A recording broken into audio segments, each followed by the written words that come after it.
The two candidates I helped elect, Senator Raphael Warnock and Senator John Ossoff, please know I will be watching your votes very closely. I will. Is that a threat? Speaking of billionaire buddies, Nicole Shanahan, who was the VP on the VP ticket for RFK, put out this video yesterday after RFK's confirmation hearing, or before RFK's confirmation hearing.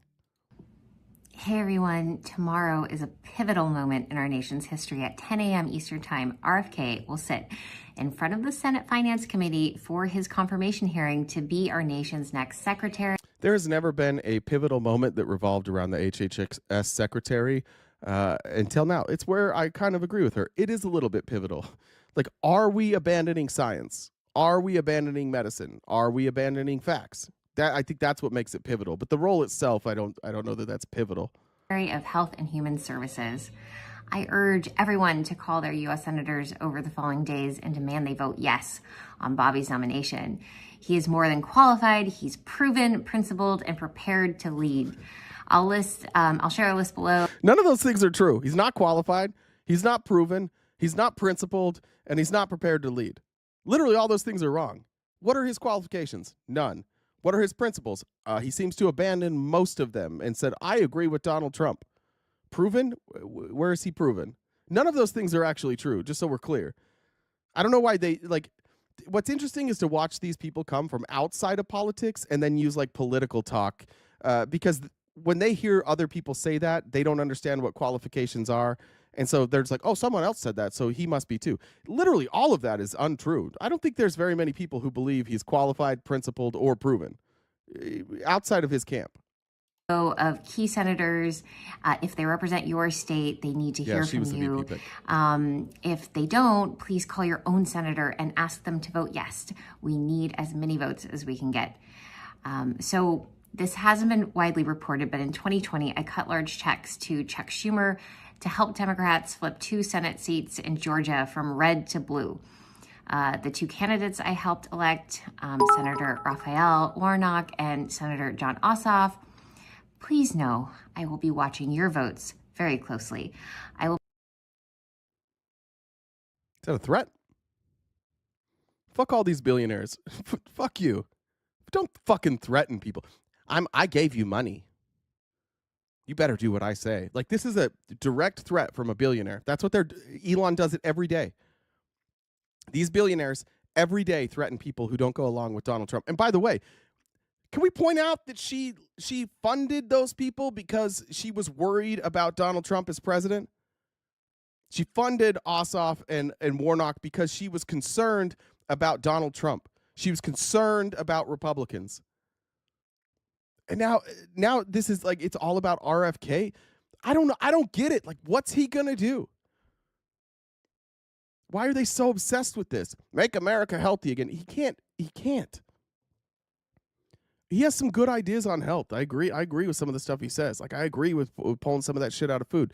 They all do, but you don't need to be HHS secretary to do that. If you're a billionaire, here's an idea. Why don't you take that money and pump it into public schools and give these kids healthy lunches? How about that? Why don't you use your advocacy to go after the other billionaires who are putting that shit in the food? But you didn't do that either. You just pump it into politicians and then threaten them. It's not the only threat she's going to make here. Will make it my personal mission that you lose your seats in the Senate if you vote against the future health of America's children.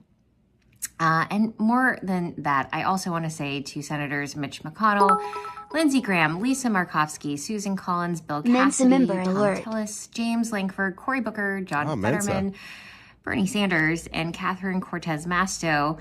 This is a bipartisan message, and it comes directly from me. While Bobby may be willing to play nice, I won't. If you vote against him, I will personally fund challengers to primary you in your next election, and I will enlist hundreds of thousands to join me. Big Pharma and Big Ag have exploited us for far too long. It ends now. You're either on the side of transparency and accountability, or you are standing in the way. The choice is yours. Please choose wisely. I have a lot of money and I'm going to threaten you. End Citizens United right fucking now. End it now. But your party doesn't want to take money out of politics. You guys are the deep state. Republicans are the deep state. Like everything you say about the deep state, if you had a checklist of deep state characteristics, it's all Republicans. They love this money. They love when this money comes in. And there's never been a party, them or Democrats, historically, who were this openly cucked to billionaires. Please tell us what to do and we'll just do it. Keep writing those checks. They're capitulating. Who that was RFK's VP pick. Her name is what is her name? Nicole. No, that's the person who put it. What is her name? What is it? Somebody help remind me of her name. Oh, it is Nicole Shanahan. Yeah. Nicole Shanahan. That's her name. I'm trying to remember. She how did she get her where did she get her money? Some tech thing, right? Where did she get her money?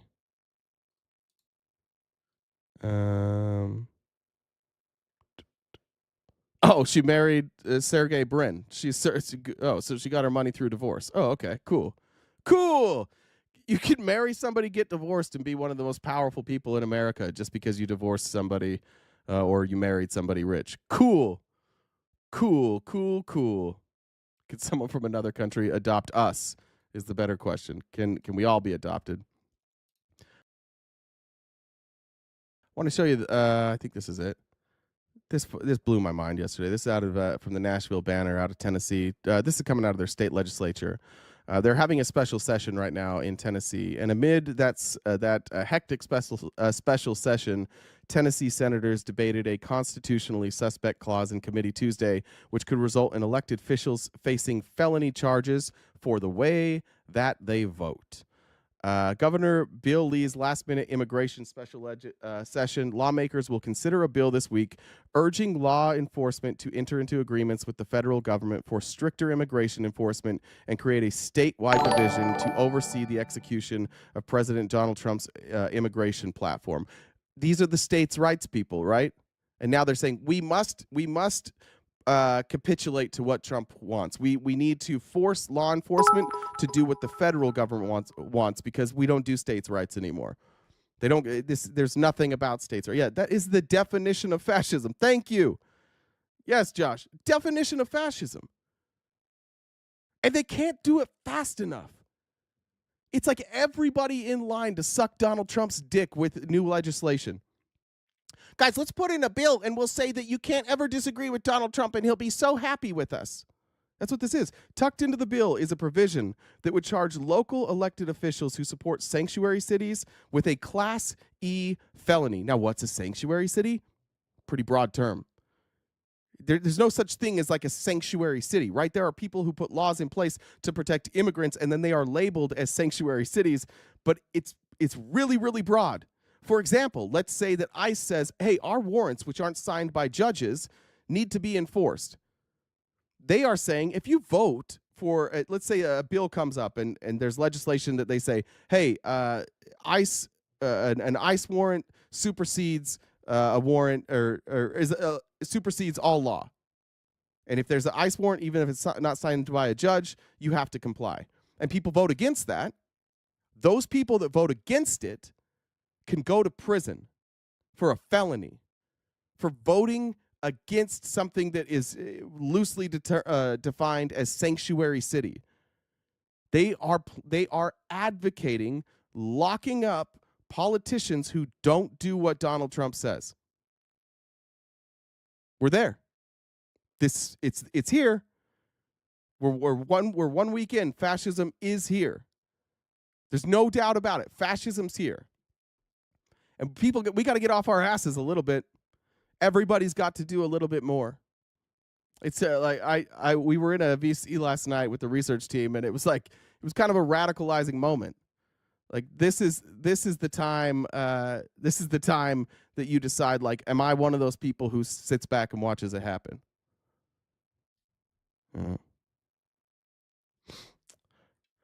Yeah, what are you in for? Oh, I voted against Trump. Most of the lengthy argument centered on a proposed amendment by Todd Gardenhire that would have removed the threat of a felony charge and ouster from elected office for those who vote in favor of sanctuary city laws. So a Republican brought this up. A Republican's like, hey, we got to remove this.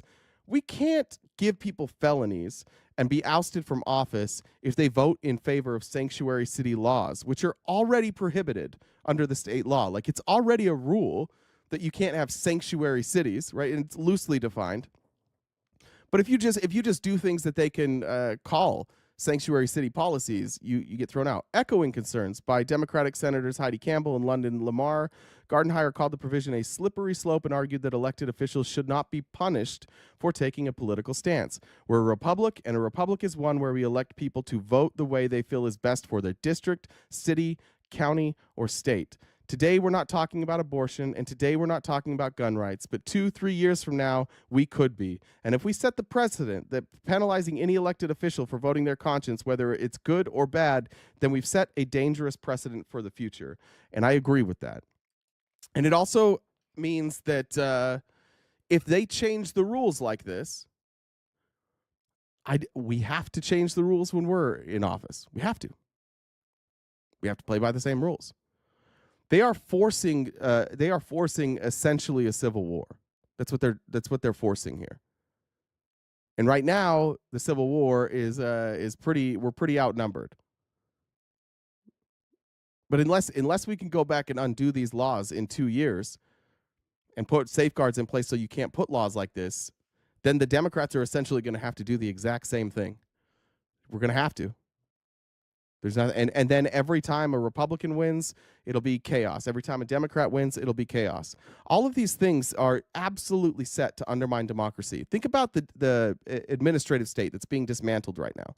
Think about the job stuff, the people returning to the office and them being told, like, you can Thank you for registering your sex bot.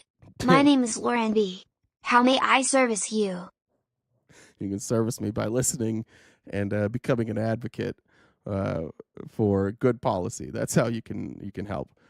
But when they dismantle the administrative state like this, and they remove anybody who's not a Trump loyalist, when Trump leaves office, and if he does, and the Democrats get control back, we have to gut it again. We have to get rid of all of those people again. And then the Republicans will be screaming, like, oh, you guys complained when we did this, and now you're doing it. Yeah, we have to. Love you, Daddy Hat Boy. I love you too. We have to do this. We have to do this shit. We're going to have to undo it. And that's going to create more chaos. Every time we overlook people subverting democracy, every time, it just takes us further and further and closer towards fascism or an oligarchy. But either way, like the end of the democracy that we have here.